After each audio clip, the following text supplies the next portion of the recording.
Welcome back friends. आज हम लोग पढ़ेंगे बीएड फर्स्ट सेम में विकास की अवस्थाएं। इस विकास की अवस्थाओं में हमने पिछले वीडियो में देखा था कि विकास की अवस्थाएं क्या क्या होती है, और आज हम लोग देखेंगे कि विकास की अवस्थाओं में पढ़ना है आज हमें विकासात्मक कार्यों की उत्पत्ति, यानी कि जो विकासात्मक कार्य है इसकी उत्पत्ति कैसे हुई है इसके बारे में हम देखेंगे। विकासात्मक कार्यों की उत्पत्ति एक प्राकृतिक और स्वाभाविक क्रिया है जिसके मूल भी कई कारण होते हैं, और ये निम्न प्रकार के होते हैं। कौन कौन से प्रकार के होते हैं वन बाय वन करके हम देखेंगे। जिसमें पहला है शारीरिक परिपक्वता।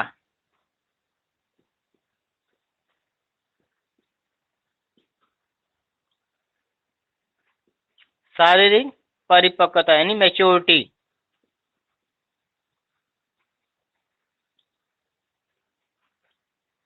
यानी कि शारीरिक परिपक्वता क्या होता है कि विकासात्मक कार्यों की उत्पत्ति प्रमुख रूप से शारीरिक परिपक्वता के कारण ही होती है।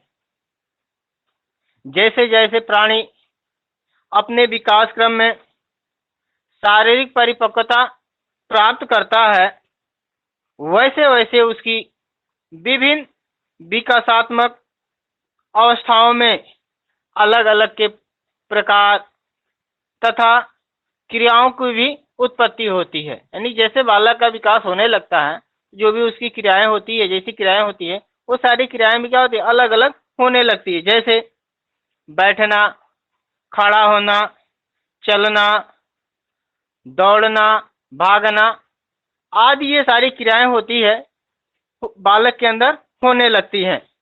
और ये जितने भी क्रियाएं हैं, जैसे उठना है, बैठना है, भागना है, दौड़ना है, ये सारी क्रियाएं एक क्रिया के विभिन्न रूप यानी कि विभिन्न परिष्कृत रूप हैं, जो पैरों की मांसपेशियों की परिपक्वता के धीरे धीरे परिवर्तित होते जाते हैं। जो हमारी मांसपेशियां होती है उस मांसपेशियों में क्या होता है, धीरे धीरे परिपक्वता आने लगती है।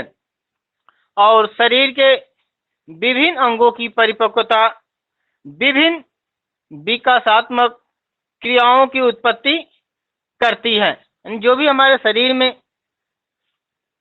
परिपक्वता होती है ये इन सारी क्रियाओं के द्वारा ही होती है। उसके बाद इसमें आता है दूसरा पॉइंट है प्राणी की आवश्यकताएं।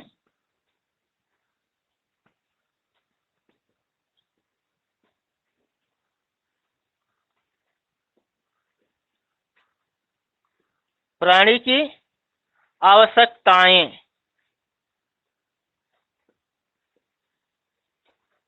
Human wants.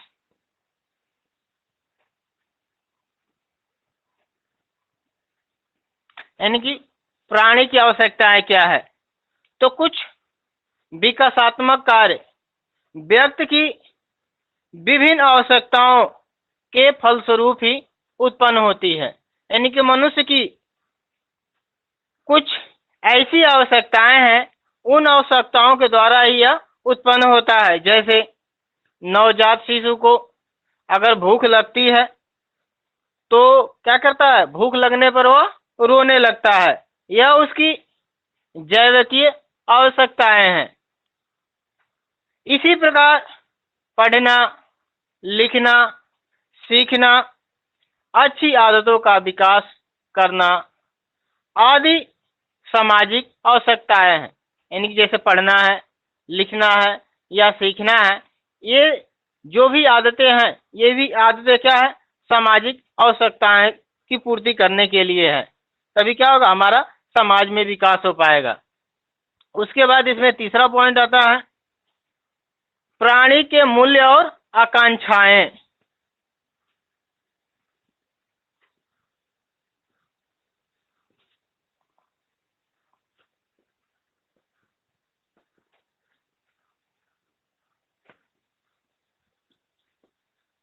प्राणी के मूल्य और आकांक्षाएं, ह्यूमन वैल्यू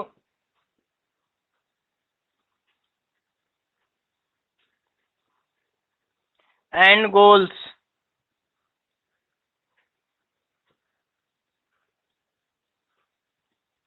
यानी कि प्राणी की मूल्य और आकांक्षाएं क्या क्या होती है। प्राणी में कुछ विकासात्मक कार्य उसके जीवन मूल्यों तथा लक्ष्यों द्वारा भी उत्पन्न होती है। जैसे जैसे बालक नैतिक और सामाजिक कारण, किशोरावस्था में बालक और बालिकाएं एक दूसरे के साथ स्वतंत्रता पूर्वक व्यवहार नहीं कर सकते हैं। इस आयु में भी वे लिंग भिन्नता के अनुरूप ही मर्यादित व्यवहार करते हैं। क्योंकि जब बालक किशोरावस्था में होता है तो उस किशोरावस्था में जैसे शैशवावस्था में बालक और बालिकाएं व्यवहार करते थे एक दूसरे के साथ, तो किशोरावस्था में जब जाते हैं तो क्या होता है, उनके अंदर ऐसा व्यवहार नहीं होता है। क्योंकि व्यक्ति की आकांक्षाओं और लक्ष्यों की और आकांक्षाओं और लक्ष्य भी विकासात्मक कार्यों की उत्पत्ति करती है।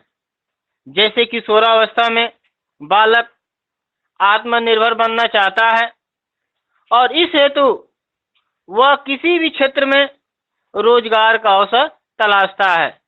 क्योंकि बालक यही चाहता है हम क्या करें, खुद पर निर्भर रहें, दूसरों पर हम आश्रित न रहें।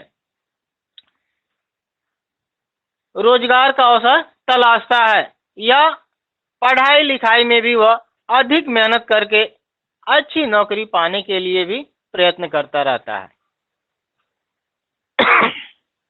ये तो था विकासात्मक कार्यों की उत्पत्ति। अब इसमें आगे पॉइंट है विकासात्मक क्रियाओं का महत्व।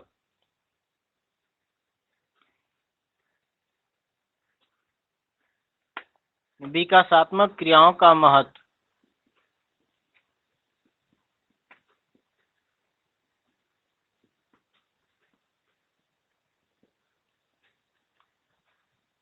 इनकी विकासात्मक क्रियाओं का महत्व। इम्पोर्टेंस ऑफ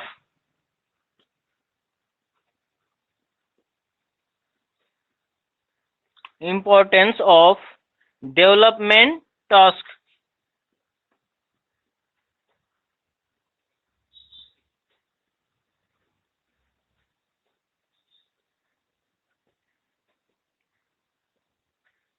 डेवलपमेंट टास्क इसमें क्या होता है,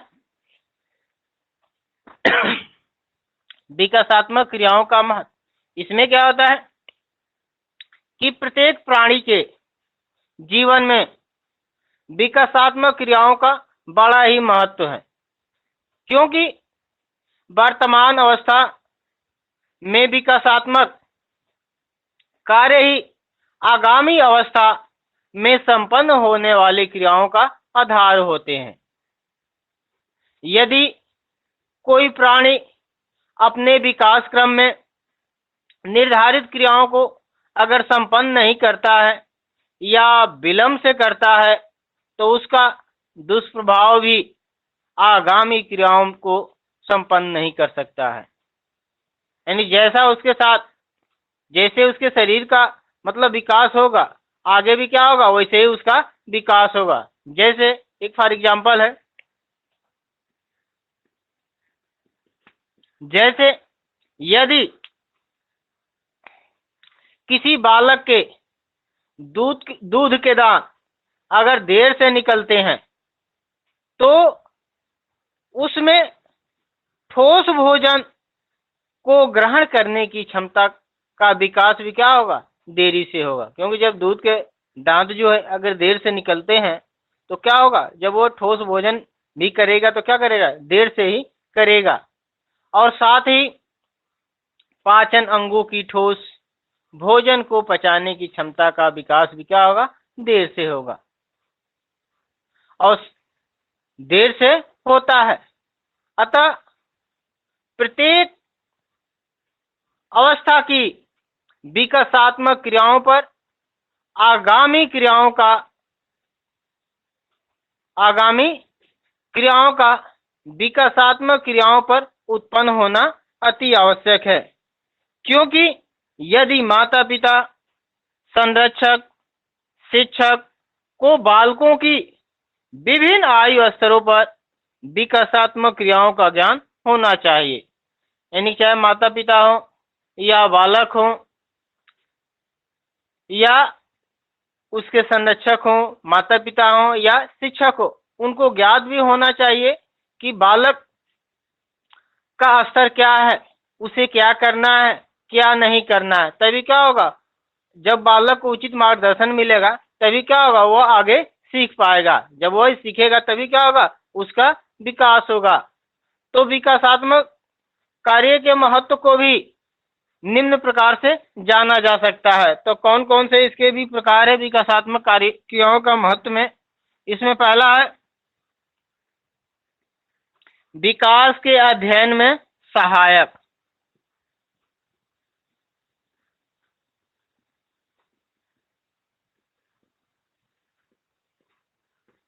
विकास के अध्ययन में सहायक,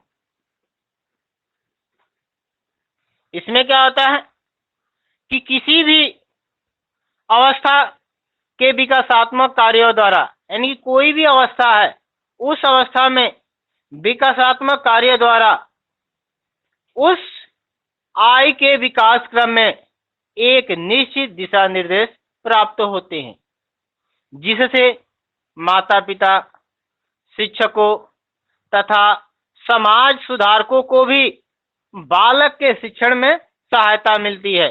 चाहे वो माता पिता हो या शिक्षक हो, चाहे वो समाज सुधारक हो, इनके द्वारा भी बालक के शिक्षण में सहायता मिलती है।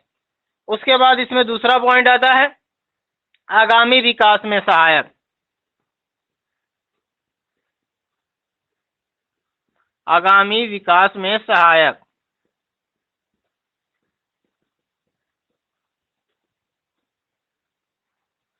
आगामी विकास में सहायक क्या होता है, एक अवस्था के विकासात्मक कार्य दूसरी अवस्था के विकासात्मक कार्यों में भी सहायता होती है, यानी कि सहायक होते हैं। यदि वर्तमान अवस्था में विकासात्मक कार्य अगर आय के अनुसार नहीं होते हैं तो आगामी अवस्था में भी विकासात्मक कार्य विलंब से होंगे। क्योंकि जो भी मनुष्य के शरीर का विकास होता है, तो मनुष्य के शरीर का विकास होने के लिए सबकी एक अवस्थाएं होती है, एक समय होता है, यानी कि कौन कौन सा अंग कब विकसित होता है। अगर वह विकास अगर समय से नहीं होता, अगर देर से होता है, तो हर कार्य क्या होगा, देर से होगा। अतः प्रत्येक अवस्था के विकासात्मक कार्य आगामी अवस्था के विकास में भी क्या होता है, सूचक होते हैं। इसके बाद इसमें अगला पॉइंट आता है माता पिता के निर्देशन में सहायक। तीसरा पॉइंट है माता पिता के निर्देशन में सहायक।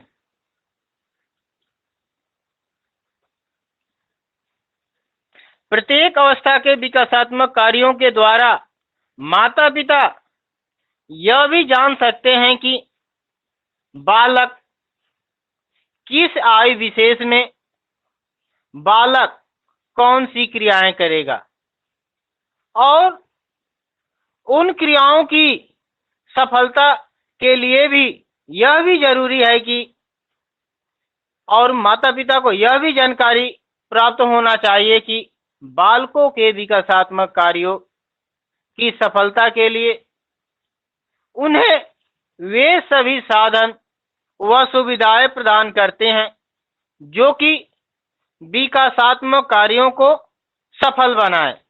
यानी बालक के लिए ऐसी सारी सुविधाएं उपलब्ध होनी चाहिए जिससे क्या हो, बालक के सफल होने में उन्हें सुविधा प्रदान करे।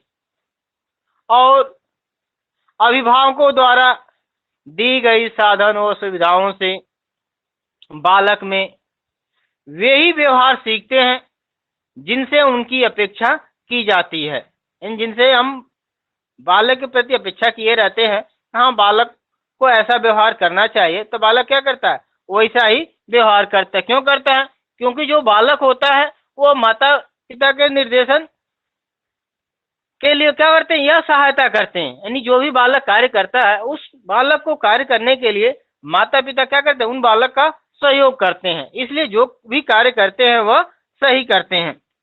इसके बाद इसमें चौथा पॉइंट है समायोजन में सहायक।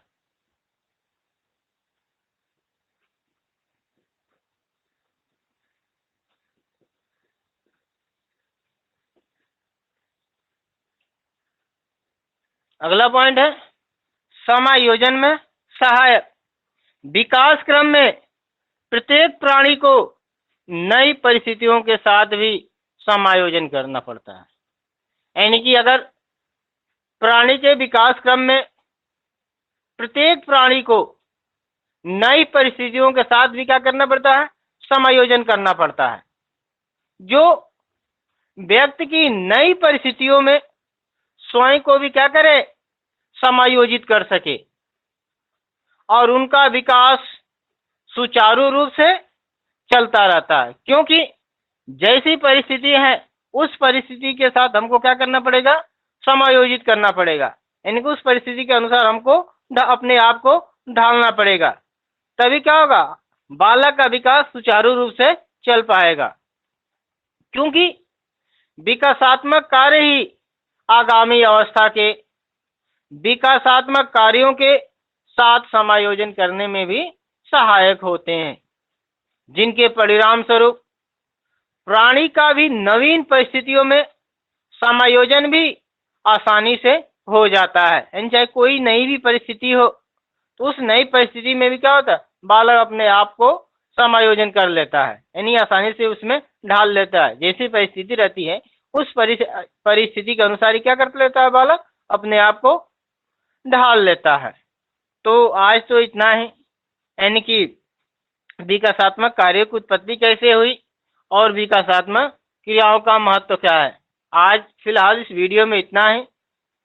अगर वीडियो अच्छा लगे तो सब्सक्राइब करें, लाइक करें और बेल आइकन को क्लिक करें। अगर नोटिफिकेशन चाहिए तो बेल आइकन को क्लिक करें और अपने दोस्तों के साथ शेयर करें। तब तक के लिए धन्यवाद। मिलते हैं अब अगले वीडियो में।